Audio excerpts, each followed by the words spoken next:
18 жасында ол қоңыр даусымен бүкіл кеңес одағын тамсандырып мойындатқан. Нәзік бой жеткен махаббат туралы ән шырқағанда тыңдарманның жүрегі дүрсілдеп қоя беретін. Әлия, «Любовь настала», «Қазақ елі», «Гавань моей любви». Бұл әндердің орындаушысын әрбір қазақстандық, тіпті ТМД елдерінің халқы да біледі. Әрине ол Роза Рымбаева. Қазақстанның примадоннасының киелі сахнада өнер көрсетіп жүргеніне биыл 40 жыл.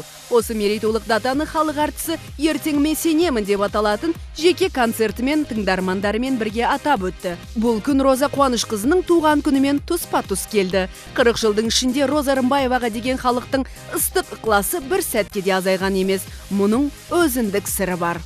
Музыканы сүю керек, сахнаны, көрерменіңді сүю керек. Бірінші күннен бастап, осы сахнаға шыққан күнімнен бастап, көрермен мені қабылдады. Сондықтан сол махаббатқа, сол көрерменнің құрметіне сәйкес келу керек. Сол үшін мен аянбай еңбек етем, ізденем.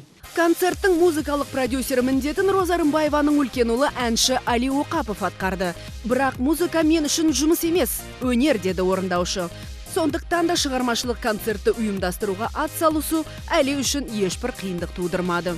Қатты қиыншылық болған жоқ, тек қана шыдамдық керек болған, және де бір-бірімізге қолдау көрсетіп, дұрыс нәтижеге жеткізу үшін барша көмек көрсету ғана болған болды. Ал қалғандардың бәрі енді концертке қатысқан барлық қатысушылар, музыканттар, техникалық жабдықтау жағынан да бәрі үздіктер.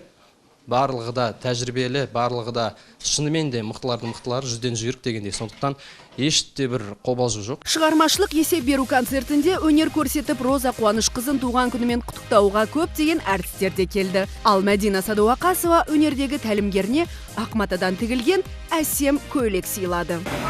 Роза Қуанышқыз, ауырмаңыз, тек қана бақыт тілеймін. Али мен Мәдиненің қызығына бөленіп жүре беріңіз. Роза Қуанышқыздың осы туған күнімен шын жүректен құттықтаймын.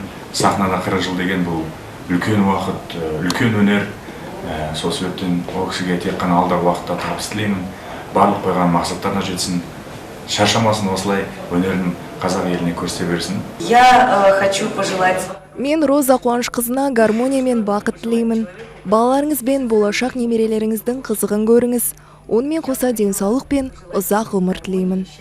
Роза Рымбаеваның шығармашылық кешінде 500-ден астам әндерден тұратын репертуарынан 32-сі орындалды. Жақсы тілектер де айтылды, шоқ-шоқ гүлдер де табыс етілді. Ал ең бастысы үлкен мерекелік тортта туған күн иесіне табысталды. Енді жыл сайын туған күнімді сахнада атап өтемін деп өз уәдесін де берді қазақ эстрадасының примадоннасы.